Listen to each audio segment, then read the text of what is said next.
Question 5 आपका section B में ये था कि explain the credit creation function of commercial bank. ठीक है, तो क्रेडिट क्रिएशन फंक्शन हमें बताना है कॉमर्शियल बैंक का। तो हमें पता ही है कि कॉमर्शियल बैंक आपके वो फाइनेंशियल इंस्टीट्यूशन होते हैं जो डिपॉजिट को एक्सेप्ट करते हैं, पब्लिक को लोन देते हैं, आपकी गवर्नमेंट को, बिजनेसेस को, या जो भी जरूरतमंद होते हैं। अब क्रेडिट क्रिएशन क्या होता है? Credit creation means the power of commercial bank to create deposits by giving loan. तो क्रेडिट क्रिएशन आपका एक ऐसा मतलब पावर है या शक्ति है कॉमर्शियल बैंक की, जिससे वो क्या बोलते हैं ना, डिपॉजिट्स क्रिएट करते हैं, कैसे करके, लोन देके। जैसे जो भी, मतलब ऐसा तो नहीं कि बैंक के पास पैसा डिपॉजिट हुआ, बैंक ने सारा लोन दे दिया, वो कुछ पार्ट उसका एज अ रिजर्व रखते हैं, ठीक है, और बाकी सब दे देते हैं, लैंड कर देते हैं।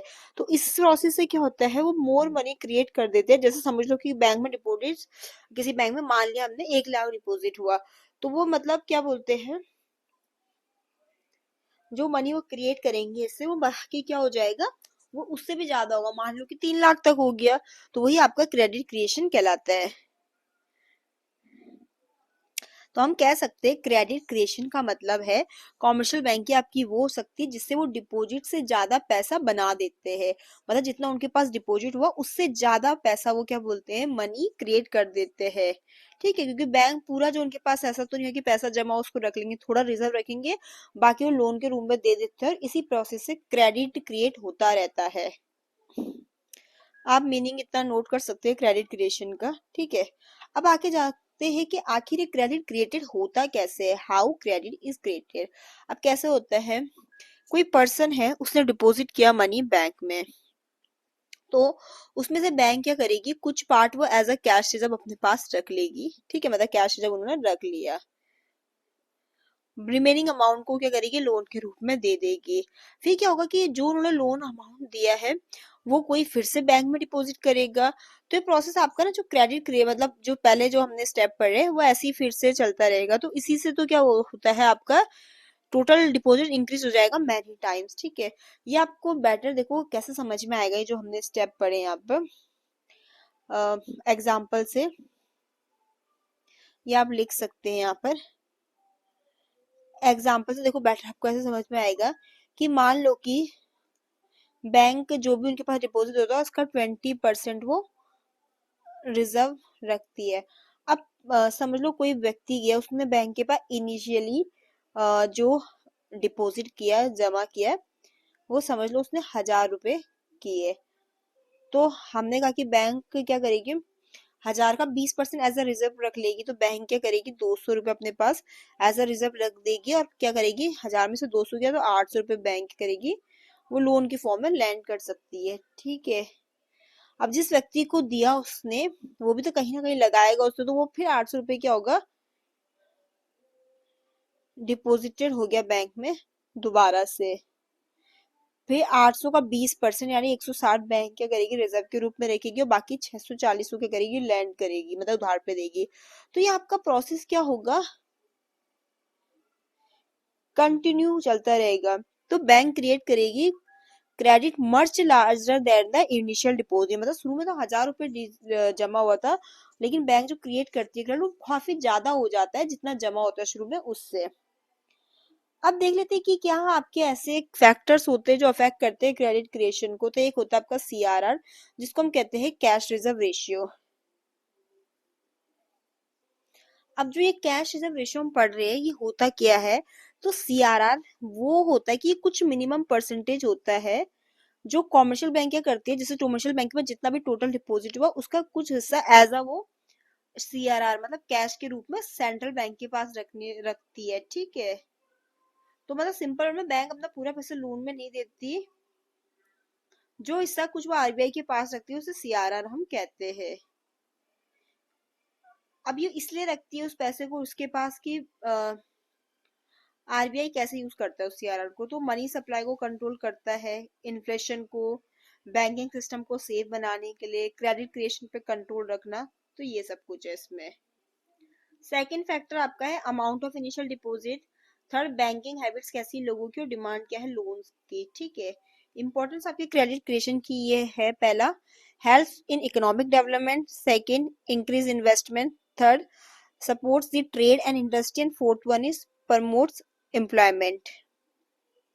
तो हम एट लास्ट कंक्लूजन कर सकते हैं कि credit creation one of the most important function है कमर्शियल बैंक का, और एक बहुत ही महत्वपूर्ण रोल प्ले करता है इकोनॉमिक ग्रोथ में। क्वेश्चन 6 पे आ जाते हैं। Explain the concept of deflation, stagflation और डिसइंफ्लेशन। ये तीन हमें कॉन्सेप्ट को समझाना है। तो पहले इन शॉर्ट जान लेते हैं कि क्या होता है ये। तो पहले आपको मैं बताती हूँ कि जो डिफ्लेशन हम है उसका कॉन्सेप्ट क्या होता है, ठीक है। तो डिफ्लेशन का मतलब होता है जनरल प्राइस लेवल का लगातार गिरना, ठीक है, कि जो आपका प्राइस है वह लगातार गिरता जा रहा है, उसे हम कहते हैं डिफ्लेशन। सेकंड है स्टैगफ्लेशन। स्टैगफ्लेशन आपकी एक ऐसी सिचुएशन है जहां पर क्या होती है, ग्रोथ क्या हो जाती है, स्लो, या हम कह सकते हैं अनएम्प्लॉयमेंट, और प्राइस बढ़ता रहता है। तो स्टैगफ्लेशन में क्या होता है, आपको दो सिचुएशन देखने को मिलेगी, एक तो स्लो ग्रोथ अनएम्प्लॉयमेंट, और दूसरा प्राइस का बढ़ना जिसे हम कहते हैं इन्फ्लेशन, ठीक है। अब थर्ड इन्होंने हमसे पूछा था कि डिस इन्फ्लेशन क्या होता है। तो डिस इन्फ्लेशन का मतलब है कि इन्फ्लेशन का जो हमारा रेट है उसमें थोड़ा कम होना, लेकिन अभी एकदम से प्राइस गिरते नहीं है। इसमें मतलब इंपॉर्टेंट पॉइंट ये है कि प्राइस अभी भी बढ़ते हैं पर स्लो स्पीड से बढ़ते हैं, ठीक है। तो ये आपका है डिस इन्फ्लेशन। मान लो कि पहले आपका इन्फ्लेशन 8% है, तो ऐसा नहीं कि अभी नहीं, अभी भी इन्फ्लेशन रेट है बट वो 4% है, मतलब प्राइस बढ़ रहे बट धीरे रेट से। अब आप एक एक लाइन का अगर इसमें लिखना चाहो तो लिख सकते हो। अब आप एक एक लाइन का लिखना भी चाहो तो मैं आपको लिखा देती हूँ यहाँ पर। पहले आप लिख लो डिफ्लेशन क्या होता है। तो लिखो deflation means a continuous fall in the general price level of goods and services। एक बार रिपीट कर देती हूँ। deflation means a continuous fall in the general price level of goods and services। अर्थात कि डिफ्लेशन मतलब कि लगातार जो है आपके जनरल प्राइस लेवल गिर रहे हैं गुड्स एंड सर्विसेज के। अब देख लेते हैं कि उसके कॉजेस क्या हो सकते हैं। फॉल इन मनी सप्लाई, कि मनी सप्लाई कम हो गया होगा, डिमांड कम होगी, फॉल इन डिमांड, या रिडक्शन इन इन्वेस्टमेंट। अब इसका इफेक्ट्स क्या हो सकता है। पहला, प्रॉफिट कम होगा, फॉल्स इन प्रॉफिट, अनएम्प्लॉयमेंट बढ़ेगा, राइज इन अनएम्प्लॉयमेंट, और थर्ड इकोनॉमिक स्लो डाउन। अब आप आ जाओ स्टैगफ्लेशन क्या होता है। तो लिखो it means a situation where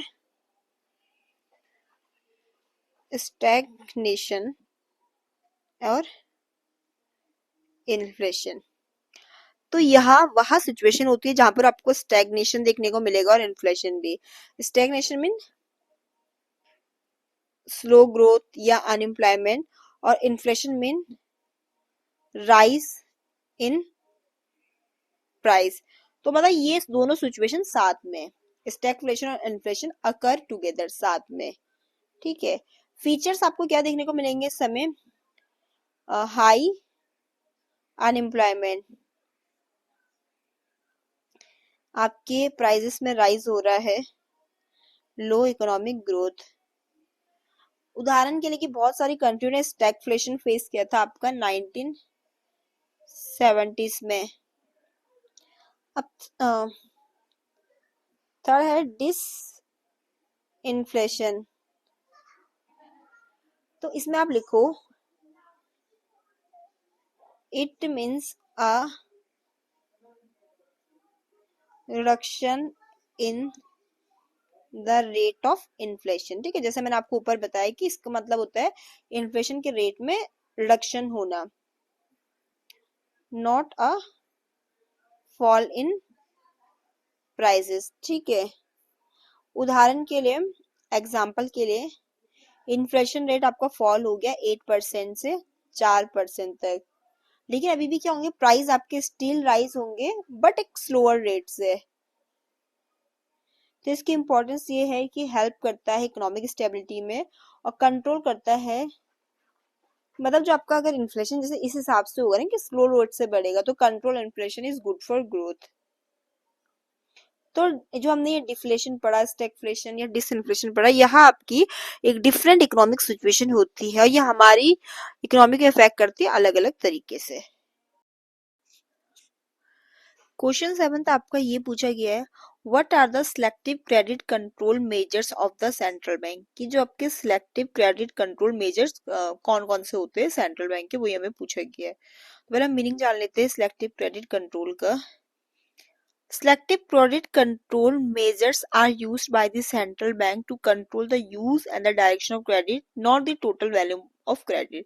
तो सेंट्रल क्रेडिट कंट्रोल मेजर्स आपके सेंट्रल बैंक के द्वारा यूज किए जाते हैं, जिससे वो क्या कर सकते हैं कि जो क्रेडिट वो दे रहे हैं उसकी मतलब जो डायरेक्शन है या उसके यूज को कंट्रोल कर सकते हैं, लेकिन टोटल वॉल्यूम ऑफ क्रेडिट को नहीं कर रहे हैं। अब देखो मेन एम ये होता है इस चीज का, ये जो आपके सिलेक्टिव क्रेडिट कंट्रोल है, कि जो मिस यूज है क्रेडिट का उसको रोका जा सके और जो लोन दे रहे हैं उनको अच्छा प्रोडक्टिव पर्पस के लिए ही यूज किया जाए। Objectives of selective credit control, first inflation को कंट्रोल करना, टू कंट्रोल इन्फ्लेशन। सेकंड आपकी मतलब जो होर्डिंग होती है या स्पेकुलेशन होती है उसको प्रिवेंट करना। To direct credit to priority sector, की भी जो क्रेडिट है वो जो भी जरूरी हमारे प्रायोरिटी सेक्टर है उनमें उनका उपयोग हो। और इंश्योर करना इकोनॉमिक स्टेबिलिटी को। अब जान लेते हैं, अब मेन क्या आपके सिलेक्टिव क्रेडिट कंट्रोल के मेजर्स होते हैं। पहला है आपका मार्जिन रिक्वायरमेंट। तो सेंट्रल बैंक क्या कर सकता है इसमें, इंक्रीज और डिक्रीज कर सकता है द मार्जिन अगेंस्ट लोन, ठीक है। अगर देखो हायर मार्जिन होगा तो लोन कैसा होगा, लेस। अगर वो मार्जिन को लोअर रखेगा तो लोन ज्यादा होगा। जाहिर सी बात है अगर देखो मार्जिन इंक्रीज हो जाता है तो बोरोवर को क्या बोलते हैं, खुद का मतलब ज्यादा पैसा लाना पड़ेगा। तो वही if margin is increase borrower must bring more own money, तो इससे कर सकते हैं। फिर है क्रेडिट रेशनिंग। इसमें क्या होता है, सेंट्रल बैंक फिक्स कर सकता है मैक्सिमम लिमिट लोन पे जो बैंक दे सकते हैं, ठीक है। तो इसमें क्या होता है, central bank fixes a maximum limit क्या हो सकती है on loan that banks can give, ठीक है। तो ये कंट्रोल करता है एक्सेस क्रेडिट एक्सपेंशन को। Regulation of consumer credit, central bank इसमें क्या होता है, कंट्रोल करता है लोन किसके लिए, ड्यूरेबल गुड्स के लिए जो कंज्यूमर को देता है, लाइक टीवी, कार्स, आपकी जो भी ड्यूरेबल गुड्स में आ जाते हैं जैसे, ठीक है, एसी वगैरह। तो इसके लिए क्या कर सकता है, वो फिक्स कर देता है डाउन पेमेंट्स को बाय फिक्सिंग इंस्टॉलमेंट पीरियड, तो ठीक है, इससे भी वो रेगुलेट कर सकता है कंज्यूमर की क्रेडिट को। मॉरल सुजैन, इसमें वो क्या करता है, इसमें सेंट्रल बैंक एडवाइस करता है और प्रेस्क्राइब करता है कमर्शियल बैंक को कि उसके फॉलो करे मतलब उनकी पॉलिसीज को। ये एक आपका इनफॉर्मल मेथड है। तो मॉरल सुजन में हमने कहा central bank can advise and persuades commercial bank to follow its policy, ठीक है। सेंट्रल बैंक इसमें उनको एडवाइस मतलब सलाह भी देता है। प्रेस्यूट जो हम एक वर्ड यूज कर रहे हैं इसका मतलब है कि सेंट्रल बैंक कमर्शियल बैंक को राजी करता है कि भी हमारी पॉलिसी को मानो। डायरेक्ट एक्शन, अगर कमर्शियल बैंक जो है वो पॉलिसीज या रूल्स को नहीं मान रहे तो सेंट्रल बैंक उन पे पेनल्टीज इम्पोज कर सकता है और यहाँ तक रिफ्यूज भी कर सकता है रीडिस्काउंटिंग फैसिलिटीज को।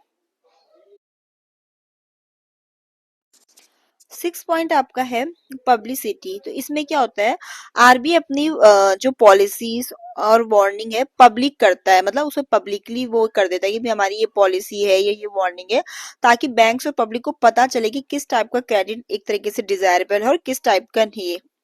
तो इससे क्या होगा कि जैसे होर्डिंग या स्पेकुलेशन जैसी चीजों पर कंट्रोल होता है।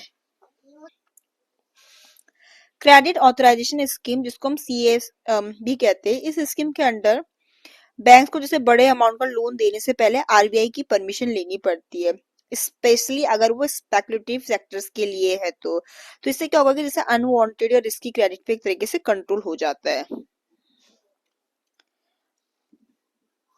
What is high powered money, explain it's relationship with money multiplier.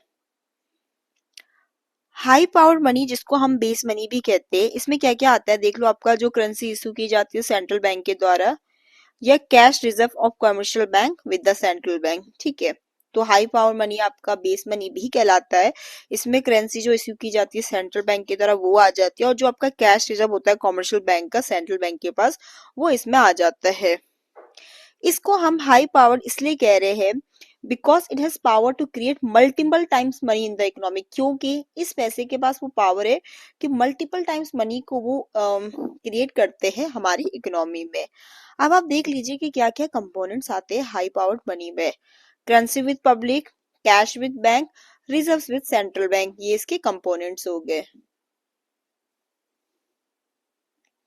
अब मनी मल्टीप्लायर देख लेते हैं क्या। Money multiplier shows how much total money supply is created from one unit of high powered money. Money multiplier हमें इस चीज को दर्शाता है कि कितना टोटल मनी सप्लाई क्रिएटेड हुआ आपकी इकोनॉमी में जस्ट एक यूनिट आपके हाई पावर्ड मनी से।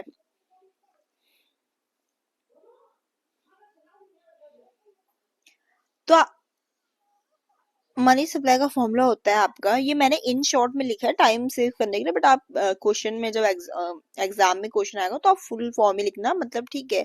तो एचपीएम मेरा क्या है यहाँ पर, high powered money, into MM क्या है मेरा, मनी मल्टीप्लायर। तो मनी सप्लाई का फॉर्मूला होता है कि हाई पावर्ड मनी जब आपका मल्टीप्लाई हो जाता है किससे, मनी मल्टीप्लायर से। तो आप एग्जाम में फुल ही लिखना है, ऐसे इन शॉर्ट मत लिखना है एचपीएम करके या एमएम करके, ठीक है। कहीं पे मैंने शॉर्ट लिखा भी इन शॉर्ट, तो जस्ट टाइम सेव करने के लिए आपने पूरा ही लिखना है, ठीक है। देन आ जाते हैं relationship between high powered money and money multiplier, ठीक है। क्या इनके बीच में रिलेशनशिप होता है। फर्स्ट, सेंट्रल बैंक इंक्रीज करता है हाई पावर्ड मनी को, ये है, ठीक है। बैंक यूज करता है इसको टू क्रिएट क्रेडिट। तो सेंट्रल बैंक ने इंक्रीज किया हाई पावर मनी को, बैंक यूज करता है टू क्रिएट क्रेडिट, और थ्रू डिपॉजिट्स लोन मनी जो होता है आपका मल्टीप्लाई होता रहता है। फाइनल आपका मनी सप्लाई क्या बोलते हैं, मैनी टाइम्स लार्जर हो जाता है इससे, ठीक है। तो एक तरीके से आपका जो मनी मल्टीप्लायर होता है वो कैश रिजर्व रेशियो पर डिपेंड करता है। तो मनी मल्टीप्लायर सीआरआर पर डिपेंड करता है। सीआरआर अगर आपका देखो डिक्रीज होगा मतलब कम होगा, तो मल्टीप्लायर आपका क्या होगा, इंक्रीज हो जाएगा, मतलब ज्यादा हो जाएगा।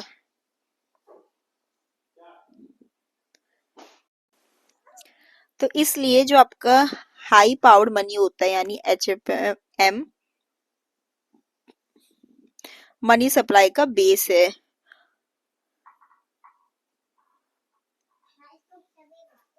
और मनी मल्टीप्लायर क्या करती है, उसको एक्सपेंशन फैक्टर है, ठीक है। तो मतलब वही है कि high powered money money supply का बेस है, और मनी मल्टीप्लायर मतलब आपके हाई पावर मनी का एक्सपेंशन फैक्टर है। उदाहरण के लिए अगर एचपीएम इतना है, हाई पावर मनी और मनी मल्टीप्लायर 5 है, तो टोटल मनी सप्लाई आपका हो जाएगा 5000। तो एट लास्ट इसमें हम कंक्लूजन में लिख सकते हैं कि हाई पावर्ड मनी आपका बेस होती है मनी सप्लाई का। अब मनी मल्टीप्लायर हमें इस चीज को एक्सप्लेन करती है कि किस प्रकार से बैंक एक्सपेंड करती है मनी सप्लाई को क्रेडिट क्रिएशन से।